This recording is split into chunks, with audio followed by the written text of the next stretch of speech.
Hello, my name is Alex Melendez, and this video is to answer the third question from the case study. The question was, as Noli, how would I deal with the three options described at the end of the case, and how would I proceed and implement my decision?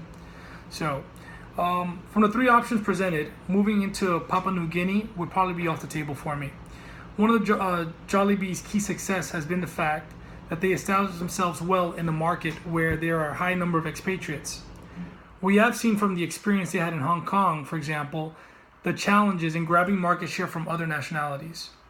Without a good source of expatriates patronizing the restaurants, at least as part of the core of the business, I don't feel the business would be profitable if we went into Papua New Guinea. In addition to this, based on the business model of Jollibee, management of the store is normally done by locals at the store manager and assistant manager level. In saying that, I would be concerned that Papua New Guinea would not be a great source for local talent. Therefore, my decision would probably be to move to the option of expanding into the US market due to some great advantages of doing so.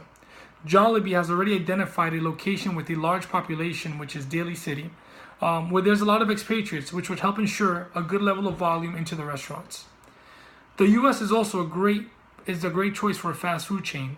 And as the U.S. market is already accustomed to fast food as a popular food option, I think going into the U.S. market would be a great choice.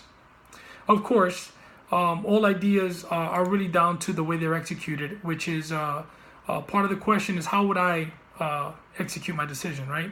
So execution would be the key to success here.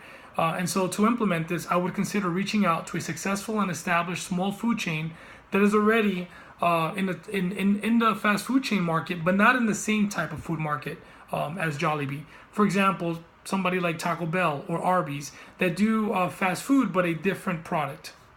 This type of link would allow me to share some of the risks and costs associated with expanding into a new market, especially one like the US where there's a lot of big players. Once the stores opened are successful, it would be easier to make Jollibee attractive to franchising by local investors as well, as initially local investors might find it risky to invest in a brand that they're just not familiar with. So this would help kind of establish the Jollibee brand in the US. Also, given the distance to the headquarters in the Philippines, it would be critical to establish a local hub where the local stores would be managed from. Being able to quickly respond to local tastes and wants would be critical in increasing market share of the non-expatriates we're trying to consume from the market.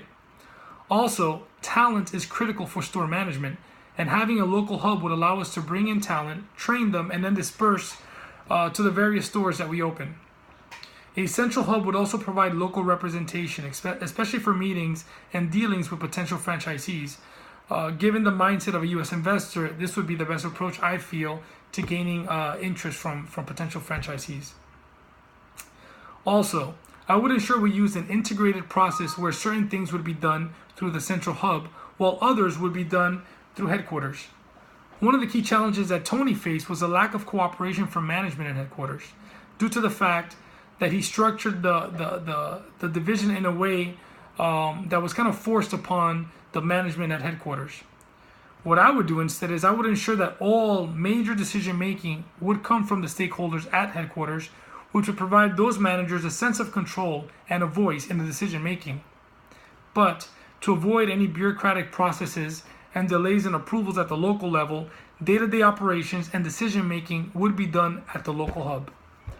All discussions and agreements between headquarters and the local hub would then also be easily shared with local management to simply execute at the store level.